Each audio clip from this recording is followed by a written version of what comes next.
नमस्कार। आकाशवाणी से प्रस्तुत है समाचार संध्या।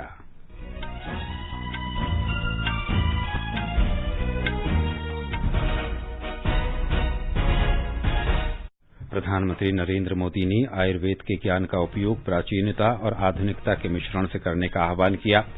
देश में कोविड-19 के सक्रिय मामलों की संख्या कम होकर लगभग 4,85,000 हुई। बिहार के मुख्यमंत्री नीतीश कुमार ने त्यागपत्र दिया। विधायक दल के नेता के चुनाव के लिए एनडीए के नवनिर्वाचित विधायकों की बैठक रविवार को। प्रधानमंत्री की लोगों से अपील, इस दिवाली एक एक दिया सैनिकों के सम्मान में जलाएं और वोकल फॉर लोकल से प्रेरित लोगों में धनतेरस की खरीदारी का उत्साह।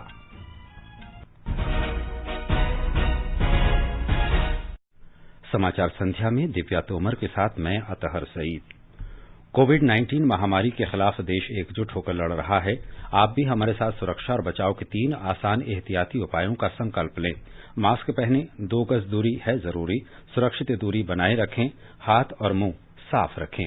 अब समाचार विस्तार से। प्रधानमंत्री नरेंद्र मोदी ने कहा कि समूची मानवता के कल्याण को समर्पित आयुर्वेद भारत की विरासत है। आज आयुर्वेद दिवस के अवसर पर 2 अत्याधुनिक आयुर्वेदिक संस्थानों का वीडियो कॉन्फ्रेंसिंग के जरिए लोकार्पण करते हुए श्री मोदी ने कहा कि प्रत्येक भारतीय के लिए ये बात बड़ी प्रसन्नता की है कि हमारे परंपरागत ज्ञान को अब विदेशों में भी अपनाया जाने लगा है। ये संस्थान हैं गुजरात के जामनगर में आयुर्वेद अध्ययन और अनुसंधान संस्थान और राजस्थान के जयपुर में राष्ट्रीय आयुर्वेद संस्थान। उन्होंने कहा कि विश्व स्वास्थ्य संगठन ने भारत को परंपरागत चिकित्सा पद्धति का वैश्विक केंद्र स्थापित करने के लिए चुना है। श्री मोदी ने इस बात पर जोर दिया कि आयुर्वेद के ज्ञान को ग्रंथों, शास्त्रों और नुस्खों के दायरे से बाहर निकाला जाना चाहिए और इसका उपयोग आधुनिकता के साथ मिलाकर किया जाना चाहिए। उन्होंने कहा कि देश में आयुर्वेद का अनुसंधान कार्य हो रहा है और 21वीं सदी के आधुनिक विज्ञान से प्राप्त ज्ञान को प्राचीन ज्ञान के साथ समन्वित किया जा रहा है। 21वीं सदी का भारत अब टुकड़ों में नहीं, होलिस्टिक तरीके से सोचता है। हेल्थ से जुड़ी चुनौतियों को भी अब होलिस्टिक अप्रोच के साथ उसी तरीके से ही सुलझाया जा रहा है। आज देश में सस्ते और प्रभावी इलाज के साथ साथ प्रिवेंटिव हेल्थ केयर पर वेलनेस ज्यादा फोकस किया जा रहा है।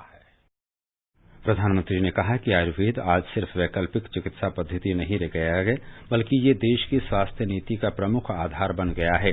उन्होंने बताया कि लेह में राष्ट्रीय सोवा रिगपा संस्थान बनाया जा रहा है, जिसमें स्थानीय सोवा रिगपा चिकित्सा पद्धति के बारे में अध्ययन और अनुसंधान की सुविधा होगी।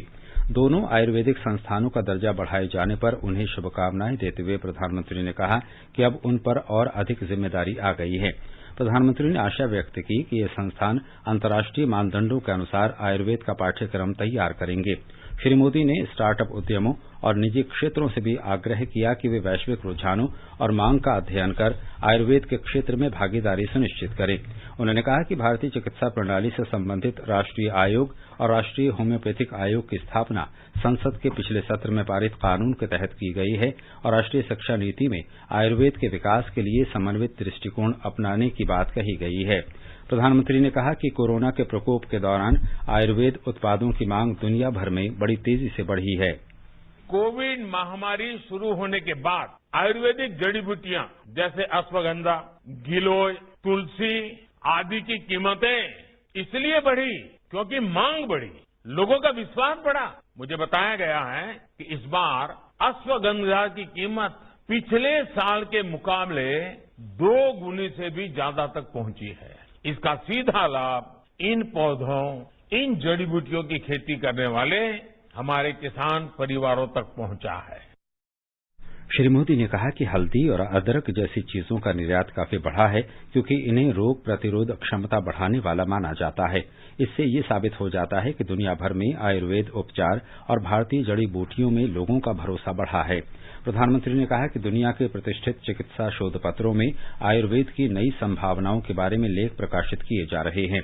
उन्होंने कहा कि कोरोना काल में लोगों का ध्यान आयुर्वेद के उपचार पर ही केंद्रित नहीं था, बल्कि देश विदेश में आयुष से संबंधित उच्च स्तरीय अनुसंधान भी हुआ है।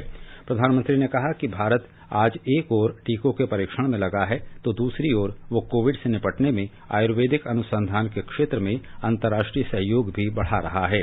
उन्होंने कहा कि इस समय नई दिल्ली के अखिल भारतीय आयुर्वेद संस्थान सहित 100 से अधिक संस्थानों में आयुर्वेद पर अनुसंधान हो रहा है। प्रधानमंत्री ने कहा कि आयुर्वेदिक औषधियों और जड़ी बूटियों पर विशेष जोर देने के साथ साथ शरीर की रोग प्रतिरोध क्षमता बढ़ाने वाले पौष्टिक आहार पर भी अनुसंधान होना चाहिए।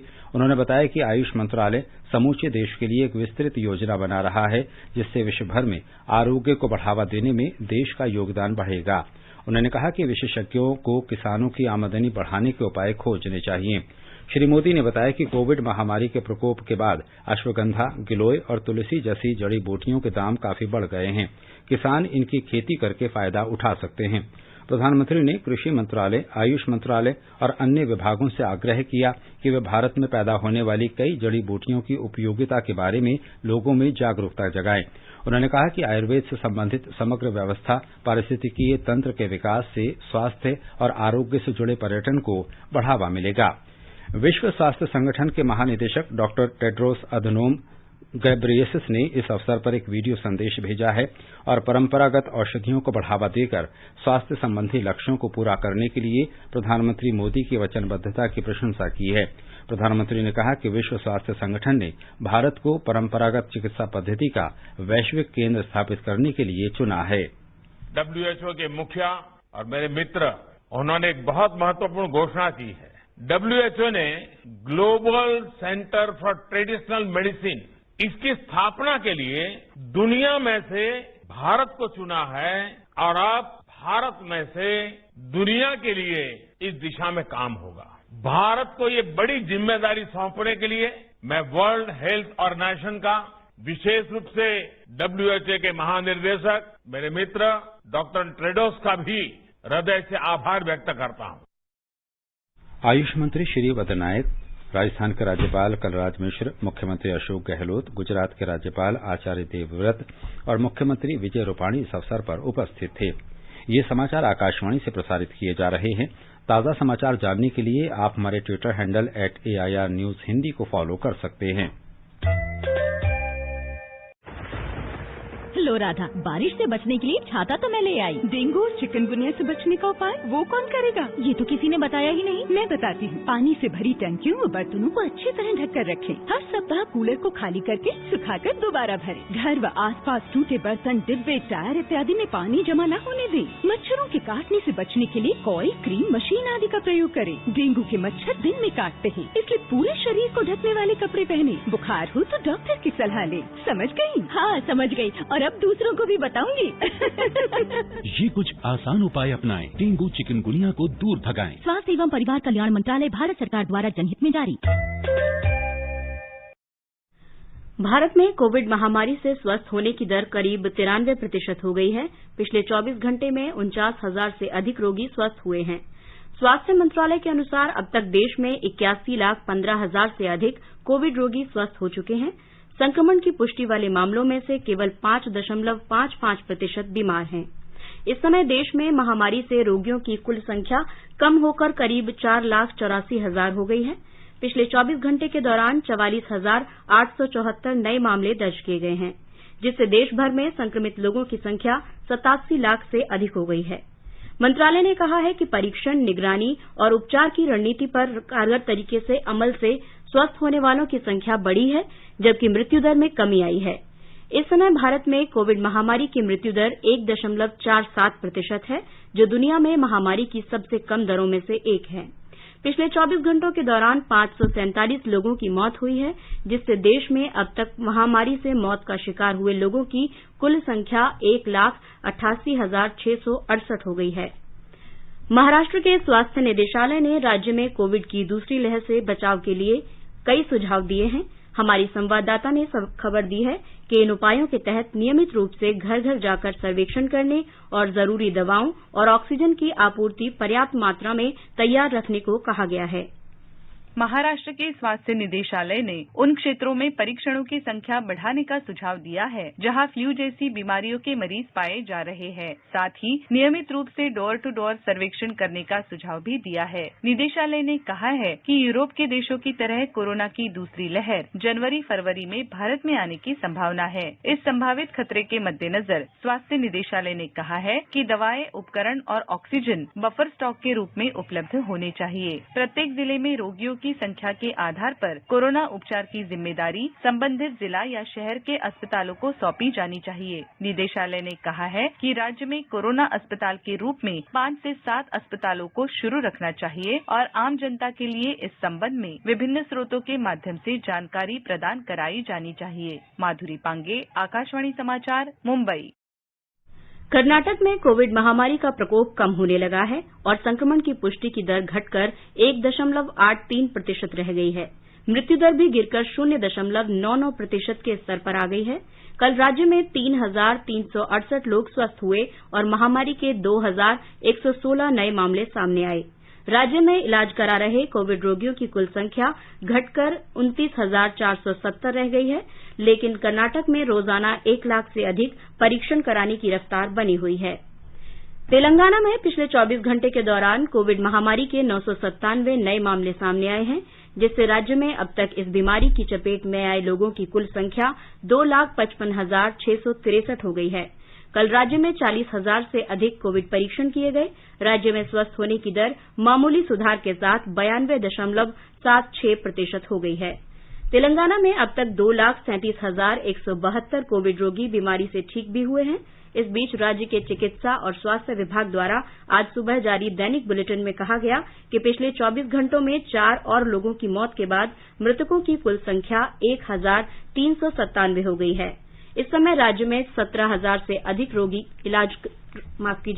रोगियों का इलाज चल रहा है, जिनमें से 14,000 से अधिक घर पर ही इलाज करा रहे हैं। उधर हैदराबाद में महामारी के 169 नए मामले दर्ज किए गए, जबकि मेडिचल, मलकजगिरी, रंगारेड्डी, भद्राद्री, कोठागुंडम जिलों में इस अवधि के दौरान 100 से कम नए मामले सामने आए।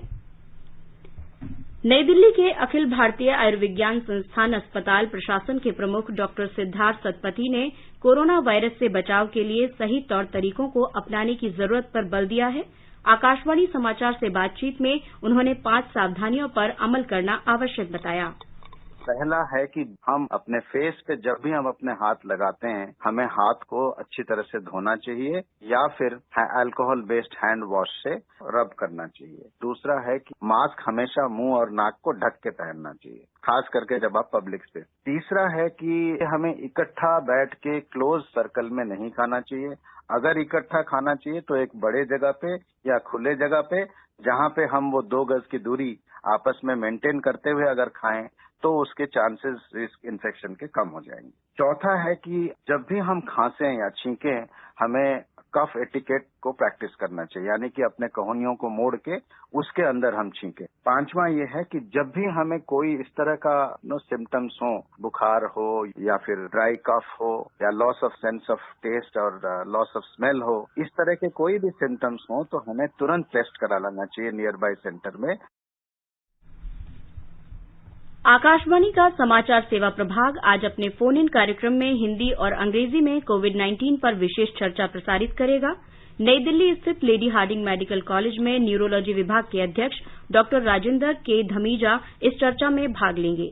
श्रोता हमारे टोल फ्री नंबर 1800-115767 पर फोन करके विशेषज्ञ से सीधे सवाल पूछ सकते हैं। इसके अलावा लैंडलाइन नंबर 011-2331-4444 पर भी सवाल पूछे जा सकते हैं।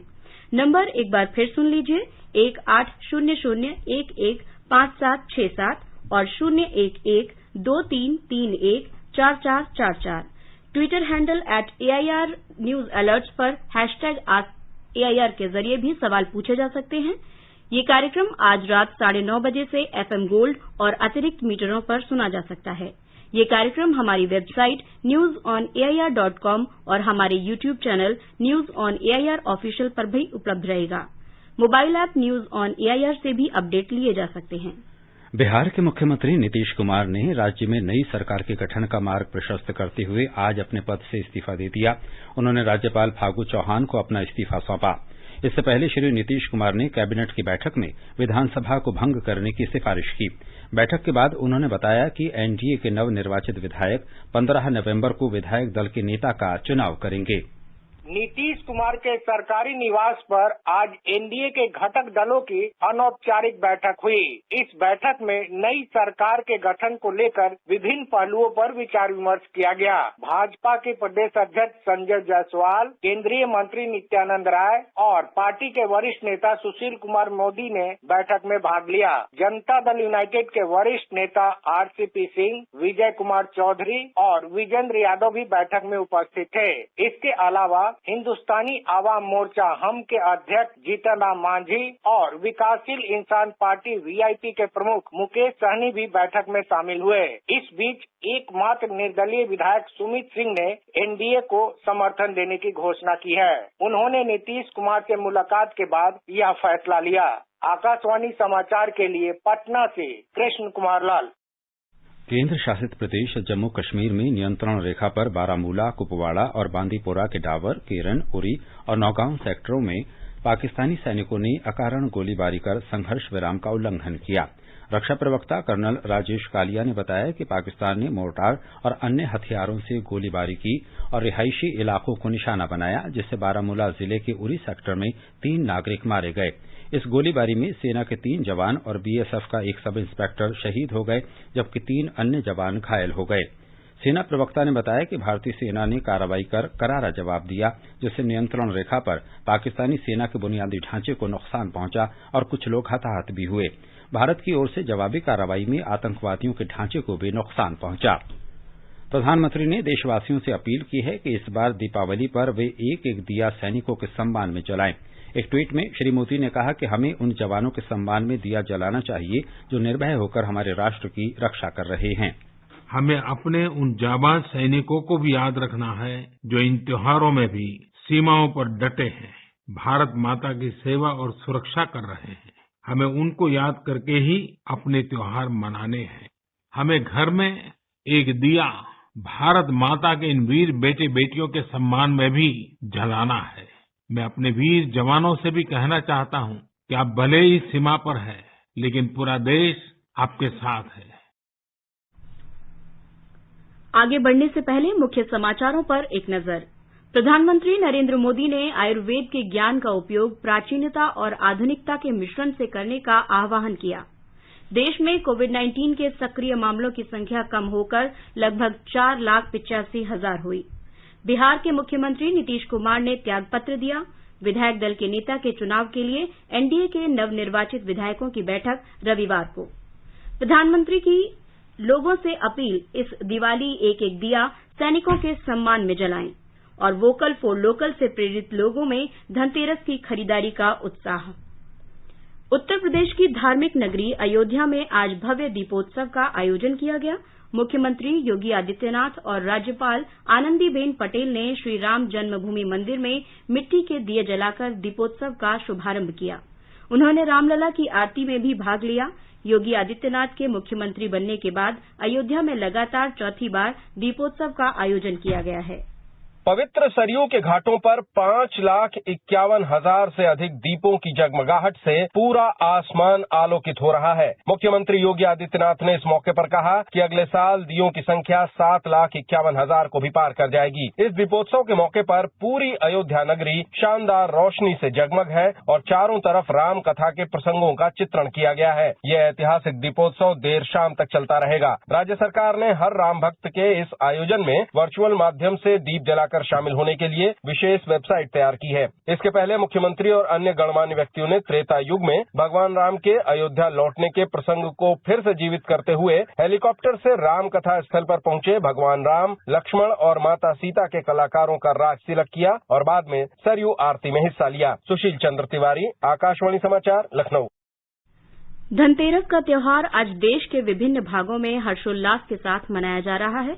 इसको धन त्रयोदशी या धनवंतरी जयंती के रूप में भी जाना जाता है। लोग इसे नई चीजें, विशेषकर सोने और चांदी के गहने और नए बर्तन खरीदने के लिए सबसे शुभ दिन मानते हैं। इस दिन बड़े पैमाने पर घरेलू उपकरणों और ऑटोमोबाइल्स की भी खरीदारी की जाती है। त्योहारों को देखते हुए सरकार ने लोगों से स्वदेशी वस्तुएं खरीदने की अपील की है।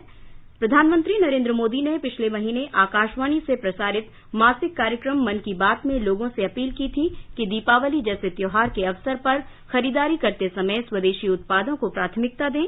उन्होंने लोगों से खादी अपनाने की अपील की।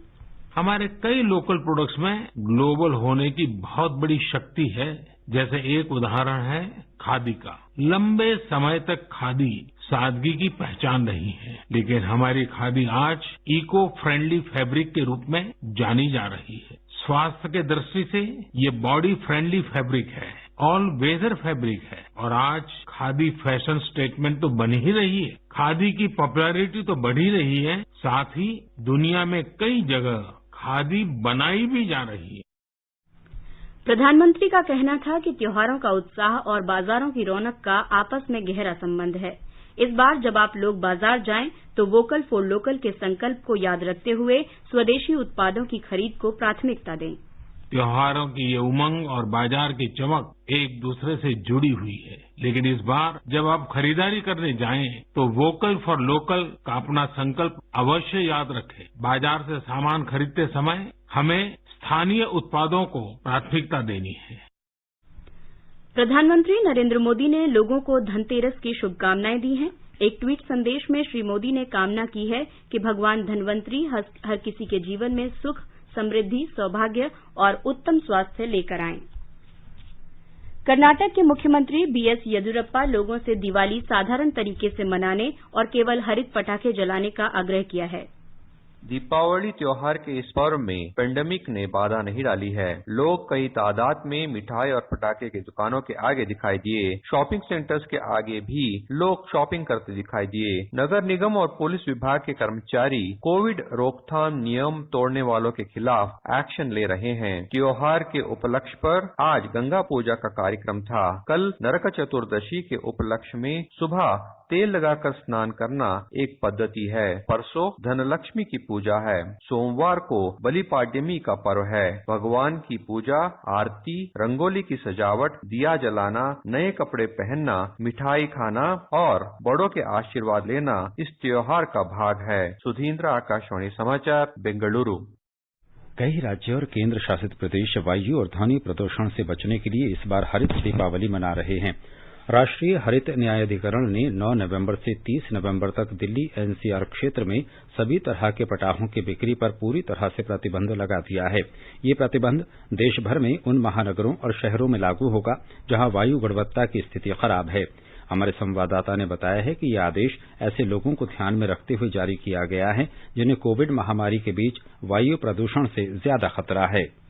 राष्ट्रीय हरित अधिकरण के दिशा निर्देशों का पालन करते हुए कई राज्यों ने पटाखों पर प्रतिबंध लगा दिया है और हरित दिवाली मनाने का निर्णय लिया है। आंध्र प्रदेश में राज्य सरकार ने दिवाली पर केवल 2 घंटे हरित पटाखे जलाने की अनुमति दी है। सरकारी विज्ञप्ति के अनुसार रात 8 बजे से 10 बजे तक पटाखे जलाए जा सकते हैं। ओडिशा सरकार ने कोविड मरीजों की स्वास्थ्य स्थिति को ध्यान में रखते हुए वायु प्रदूषण पर नियंत्रण रखने के लिए पटाखों की बिक्री और उपयोग पर प्रतिबंध लगाया है। पश्चिम बंगाल में दिवाली, काली पूजा, छठ, कार्तिक पूजा के अवसर पर कोविड महामारी के दौरान वायु प्रदूषण के लिए जिम्मेदार पटाखों के प्रयोग और बिक्री पर प्रतिबंध के कोलकाता उच्च न्यायालय के आदेश को न मानने वालों के खिलाफ सख्त कार्रवाई की जाएगी। उत्तराखंड में दिवाली गुरु पर्व के अवसर पर केवल 2 घंटों के लिए रात 8 बजे से 10 बजे तक हरित पटाखे जलाने की अनुमति दी गई है। छठ के अवसर पर 6 से 8 बजे तक पटाखे जला सकते हैं। राजधानी दिल्ली में 30 नवंबर तक पटाखों पर पूर्ण प्रतिबंध लगा दिया गया है। समाचार कक्ष से वीरेंद्र कौशिक।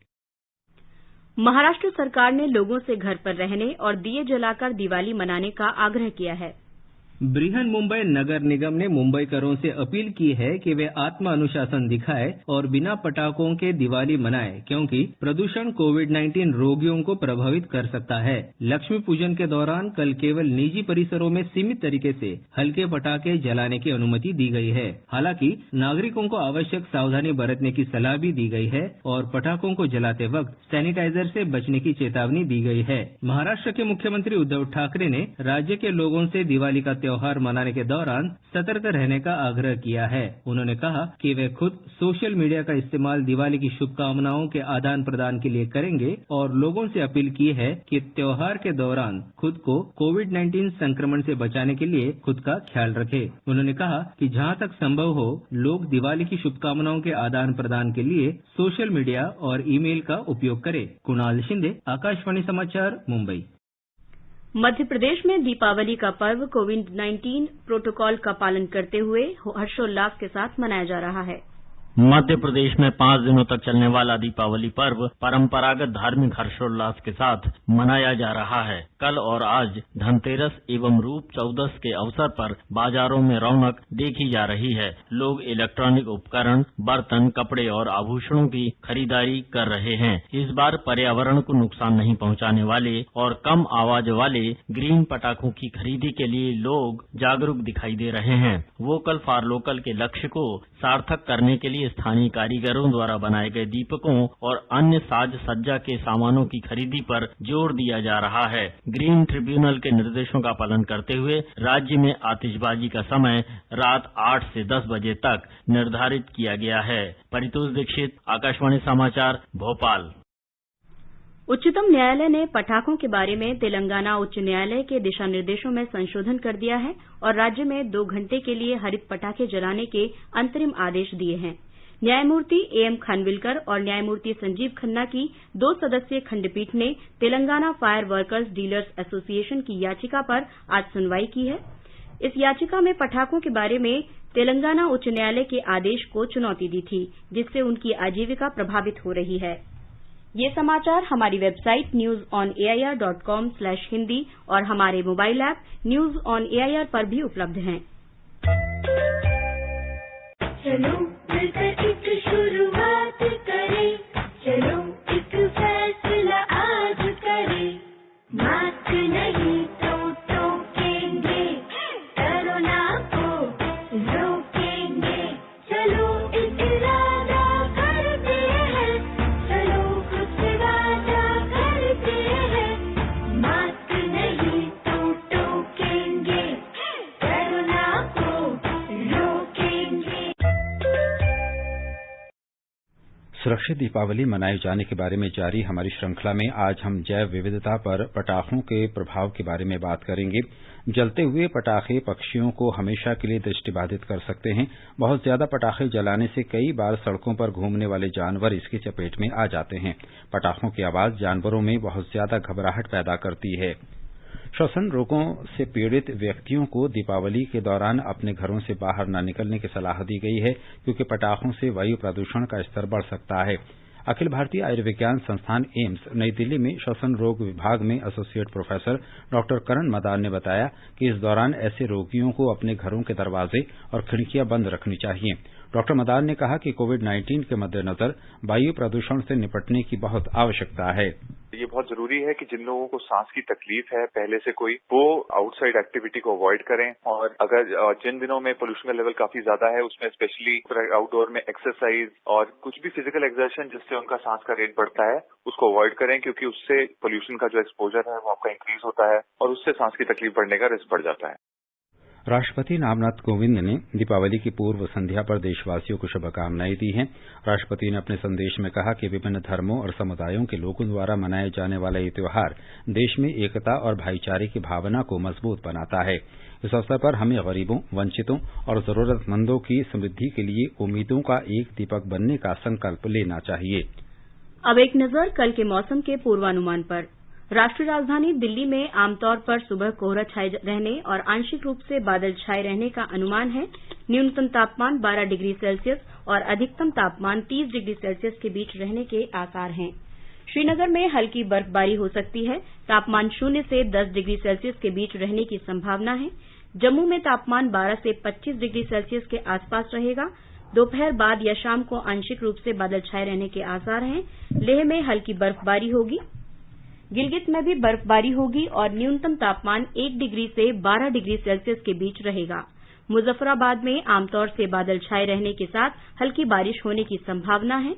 न्यूनतम तापमान 7 से 18 डिग्री सेल्सियस के बीच रहने के आसार हैं। अंत में मुख्य समाचार एक बार फिर। प्रधानमंत्री नरेंद्र मोदी ने आयुर्वेद के ज्ञान का उपयोग प्राचीनता और आधुनिकता के मिश्रण से करने का आह्वान किया।